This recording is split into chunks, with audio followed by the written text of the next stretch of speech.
baca sama doa. Bismillahirrahmanirrahim. Rabbi zidni ilman warzuqni fahman. Amin. Oke, sebelum lanjut ke materi, gua absen dulu ya. Nurul Fatimah, ada Bu. Nur Hidayah, ada Bu. Nurul Hikmah, ada Bu. Linda Dayati, Tanpa keterangan Ibu. Akida Putri, ada Bu. Rani Ramadhani, Ayo Bu. Nur Fauziah, Bu. Wulandari, Bu. Muhammad Nasrul Jalal, Ada di dari yang pertama Ibu. Saya bolos biar. Muhammad Fadlun Hairul Imam, Aisyah, Artiana, Hadir Bu. Ainani Hermansyah, ulang Bu. Ada kegiatannya mendari Bu. Hujan. Sukani, Muhammad Faiz, Nuranisa, Ini kemana ya? Kurotarian, Nur Rahman. Enggak ada Bu. Anak-anak, minggu lalu kita sudah mempelajari tentang zakat. Ada yang masih ingat apa itu zakat?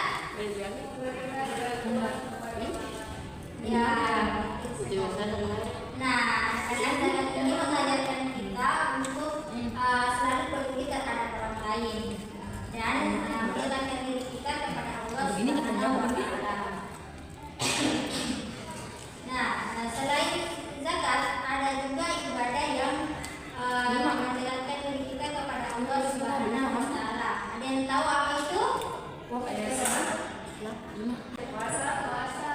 Ya, betul sekali, puasa. Anak-anak di sini pasti kalian sudah pernah menjalani ibadah puasa kan? Udah Bu. Tidak ada kalau aku Ibu. Udah kan? Bohong-bohong Ibu, ada kalanya banyak. Hari ini kita akan mempelajari tentang ketentuan puasa. Nah, setelah pembelajaran ini kalian diharapkan bisa memahami pengertian puasa dan dalilnya dengan baik dan benar. Kemudian yang kedua, bisa menjelaskan syarat dan puasa dengan baik dan benar. Yang ketiga, bisa menyebutkan ramalan sunnah puasa dengan baik dan benar. Dan yang keempat, menyebutkan hal-hal yang makruh atau yang dilarang pada waktu puasa dan yang membatalkannya dengan tepat. Model pembelajaran yang kita gunakan pada pembelajaran kali ini yaitu model pembelajaran berbasis masalah PBL. Oke, sebelum lanjut ke materi, kita lakukan asli dulu ya. Semuanya bisa berdiri. Apa ini?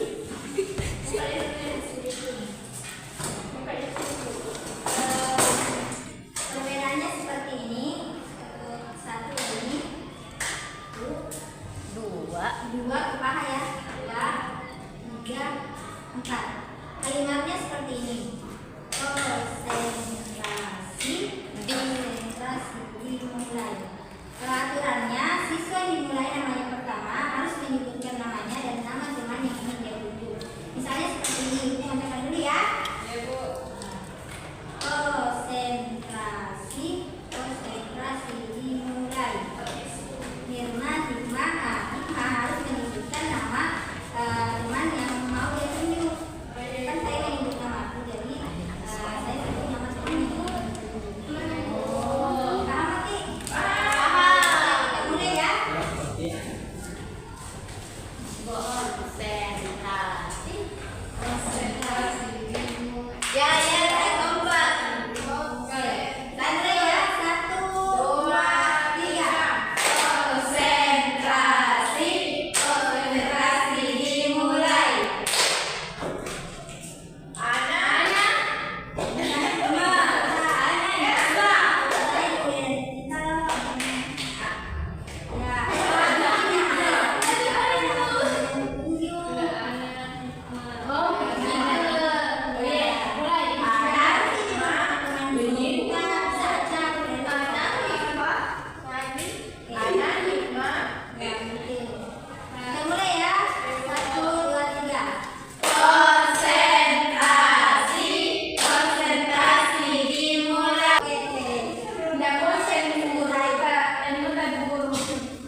Bicara sama video mah. Coba lihat. Itu menandakan bahwa puasa dimulai dari imsak atau beberapa waktu Ada ini perencanaan. sampai terbenamnya matahari waktu berbuka. Di gambar ini tuh bagaimana yang tidak boleh dilakukan ketika puasa, ada juga yang hal-hal yang dilakukan ketika berbuka. Hal-hal yang boleh dilihat ketika puasa. ya, jadi di gambar itu dijelaskan sedikit ya di bagian ini. Di gambar yang pertama ini tadi yang bagian 21 gambar seorang anak yang sedang menunggu waktu berbuka puasa. Terlihat jelas sekali di gambar itu jam sudah menunjukkan pukul 17:43 menit. Kemudian di gambar 3.2 yang sebelah kiri yaitu gambar yang berbentuk ilustrasi ilustrasi piring yang berbentuk jam. Siklus puasa kemudian dari imsak sampai waktu berbuka. Kemudian di gambar yang satu yang di bawah itu bagian kanan itu gambar seseorang yang sedang mengambil kurma. Nah, ini sesuai dengan anjuran sunnah Rasulullah SAW dengan berbuka kurma. Kemudian di gambar yang 3.2 yang bagian bawah itu gambar infografis tentang larangan dan anjuran ketika berpuasa. Nah, bahwa berpuasa itu sudah dilarang makan dan minum, kemudian apa lagi? Merokok dan lain sebagainya ya. Nah, maka seharusnya ketika kita berpuasa kita harus memperbanyak ibadah. Seperti apa itu? Sholat, Nah, mengaji.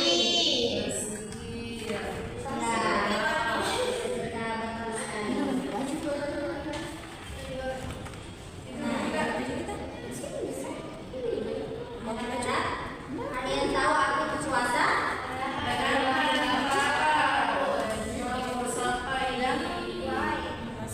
Begini namanya kayak ganti obat.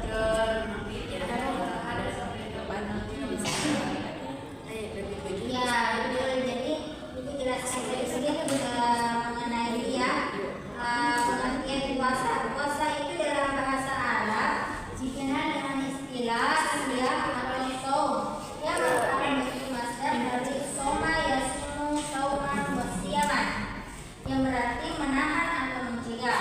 Sedangkan menurut istilah puasa adalah menahan diri dari segala sesuatu yang dapat membatalkan puasa kita sejak terbitnya matahari hingga terbenamnya matahari.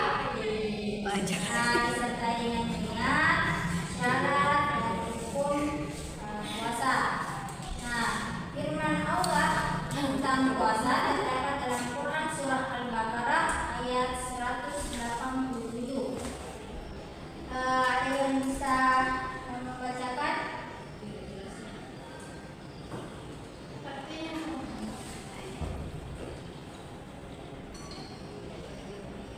Ada yang bisa membacakan? Oke, silakan. Kita ngecek.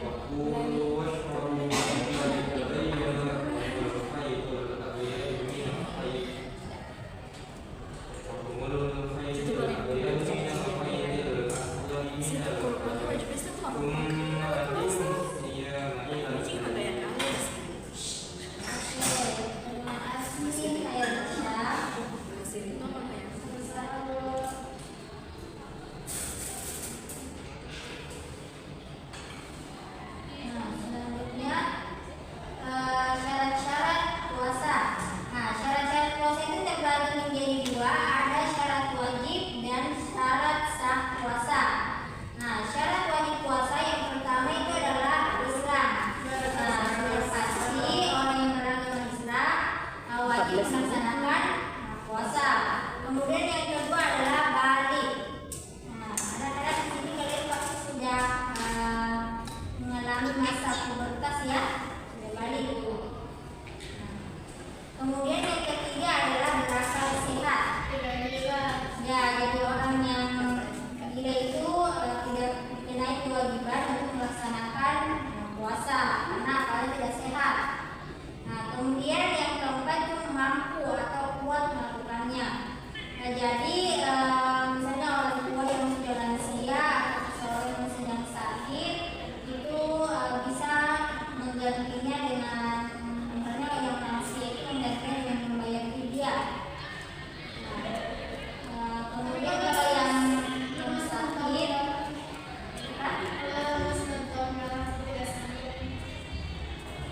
maka itu harus diganti dengan hari lain. Kemudian yang kelima itu suci dari haid dan nifas, ini khusus untuk perempuan.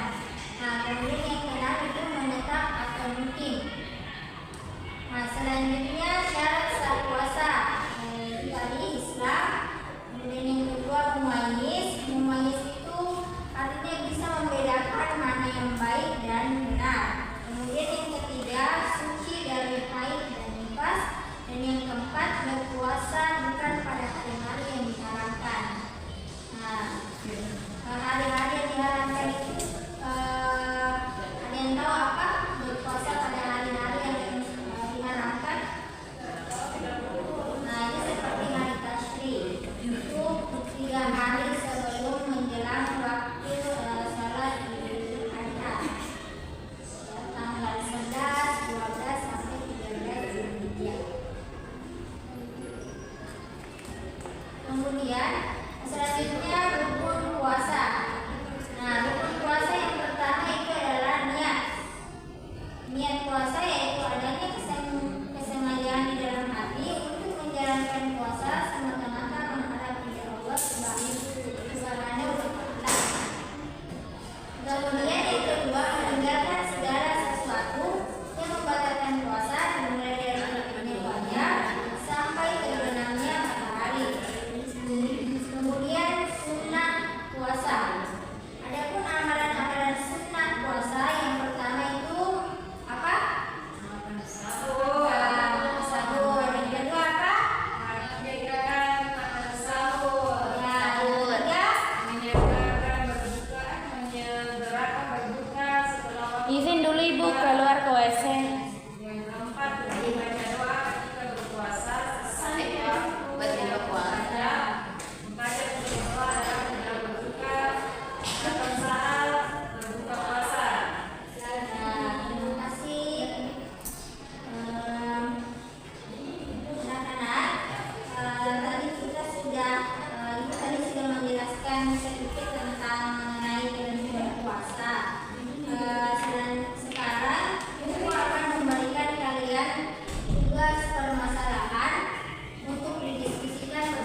waktu puasa dan sholat dari daerah terdekat yang memiliki siang dan malam normal. Contohnya, jika di daerah tersebut matahari tidak terbenam selama beberapa bulan, maka waktu berpuasa dan sholat dihitung berdasarkan negara muslim terdekat yang memiliki perbedaan waktu siang dan malam yang jelas. Solusi ini didasarkan pada kaidah bahwa Islam tidak memaksakan sesuatu yang di luar kemampuan manusia. Sekian dan terima kasih. Bagaimana kelompok dua, ada yang ingin menanggapi atau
cukupkan pembelajaran kita hari ini. Mari kita akhiri dengan membaca doa sesudah belajar. Silakan kakak kelasnya dipimpin. Baik, sebelum kita pulang, mari kita baca doa sama-sama. Bismillahirrahmanirrahim. Subhanakallahumma rabbana wa bihamdika asyhadu